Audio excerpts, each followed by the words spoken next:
Les trois oranges d'amour, Alfred de Musset.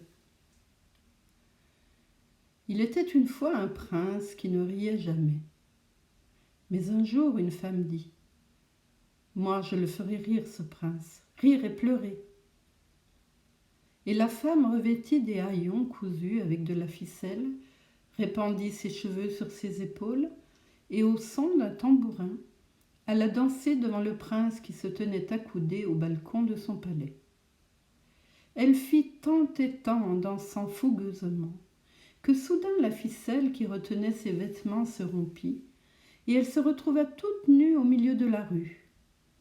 La voyant, le prince se mit à rire aux éclats. La femme n'avait pas pensé qu'elle pourrait perdre son costume. Quand elle vit que le prince riait d'elle, elle lui dit : « Plaise à Dieu que vous ne riez jamais plus avant de trouver les trois oranges d'amour. » Dès cet instant, le prince se sentit bien triste. Un jour, il décida : « Je veux m'amuser et rire. J'irai chercher les trois oranges d'amour où qu'elles soient. » Et il partit à leur recherche, marchant de village en village. Un matin, il rencontra la femme qui lui avait jeté la malédiction, mais il ne la reconnut pas. « Où allez-vous ? lui demanda-t-elle. « Je cherche les trois oranges d'amour. Elles sont très loin d'ici. 3 chiens les gardent au fond d'une grotte. Allez vers le nord et vous la trouverez nichée au creux d'un amas de rochers. » Le prince acheta 3 pains et se remit en route. À la fin, il arriva au rocher qui abritait la grotte. Au moment où il allait y pénétrer, un chien grognant apparut à l'entrée. Le prince lui jeta un pain et poursuivit son chemin. À quelques pas de là, il vit, planté devant lui, un autre chien. Il lui jeta le 2e pain et put avancer. Plus loin encore se tenait le 3e chien. Le prince le régala lui aussi, avec le 3e pain, et continua son exploration. Tandis que les chiens mangeaient les pains, il déboucha dans une salle où il y avait une table en or, garnie de 3 boîtes. Il les saisit et s'enfuit. Chacune d'elles contenait une orange d'amour. Après avoir marché plusieurs heures, il s'assit sous un frêne et dit : « Je vais ouvrir une boîte. » Il l'ouvrit et l'orange se mit à parler. « De l'eau, sinon je vais mourir. De l'eau, je me meurs. » Mais le prince n'avait pas d'eau et l'orange mourut. Il reprit sa route et arriva à une auberge. Il y commanda à manger, une jarre de vin et une autre d'eau. Il ouvrit la 2e boîte et l'orange se mit à parler. « De l'eau, sinon je vais mourir. De l'eau, je me meurs. » Mais le prince, au lieu de prendre la jarre d'eau, prit celle emplie de vin, la versa dans la boîte, et l'orange mourut. Son chemin le mena dans une montagne où coulait une rivière. Il s'y arrêta et ouvrit la 3e boîte. L'orange se mit à parler. « De l'eau, sinon je vais mourir. De l'eau, je me meurs. » Cette fois, dit le prince, « tu ne pourras pas mourir faute d'eau. » Et il jeta la boîte dans la rivière. Aussitôt, un nuage d'écume se forma sur l'eau et une princesse plus belle que le soleil en sortit. Le prince l'emmena avec lui et l'épousa au premier village qu'ils rencontrèrent.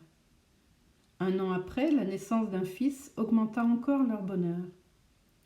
Mais un jour, le prince annonça à son épouse : « Il nous faut retourner voir ma famille.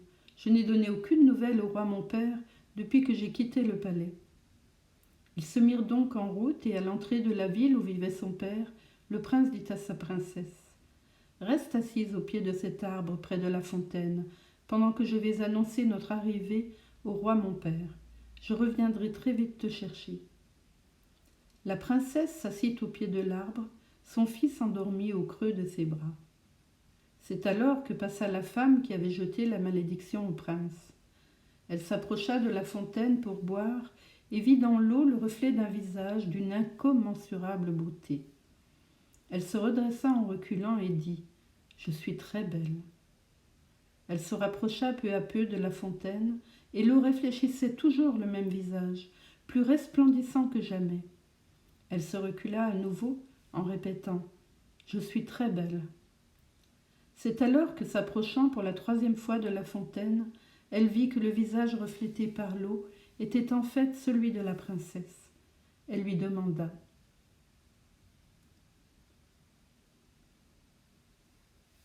Que faites-vous ici ? » ?»« J'attends le prince, mon mari. »« Quel bel enfant vous avez ! Donnez-le-moi un moment, je le tiendrai pendant que vous vous reposerez. » À contre-cœur, la princesse tendit son enfant à la femme. Alors celle-ci lui dit: « Quels beaux cheveux vous avez, princesse, sûrement plus fins que de la soie.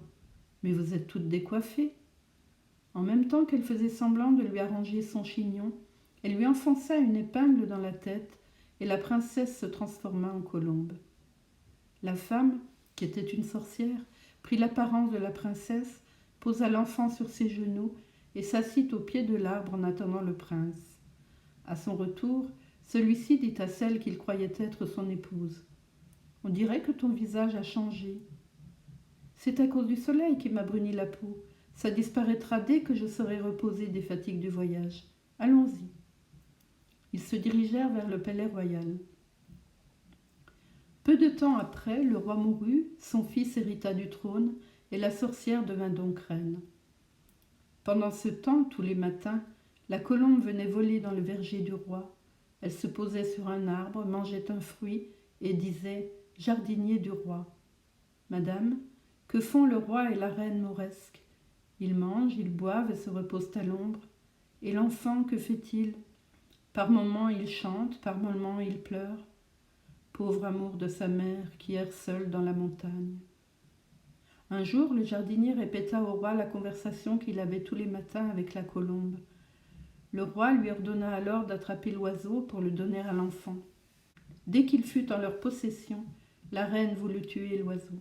L'enfant passait de longs moments à jouer avec la colombe. Un jour, il remarqua qu'elle se grattait sans cesse la tête avec sa patte. Il y trouva l'épingle qui était plantée. Il l'arracha, et aussitôt la colombe se transforma en reine. L'enfant éclata en sanglots et la reine lui dit: « Ne pleure pas, mon fils, car je suis ta mère. » Elle saisit l'enfant, le couvrit de baisers. À ce moment, le roi arriva et tomba dans les bras de la reine. Celle-ci lui raconta comment elle avait été ensorcelée par la sorcière au bord de la fontaine. On brûla la sorcière sur la place publique et le roi et la reine vécurent longtemps heureux.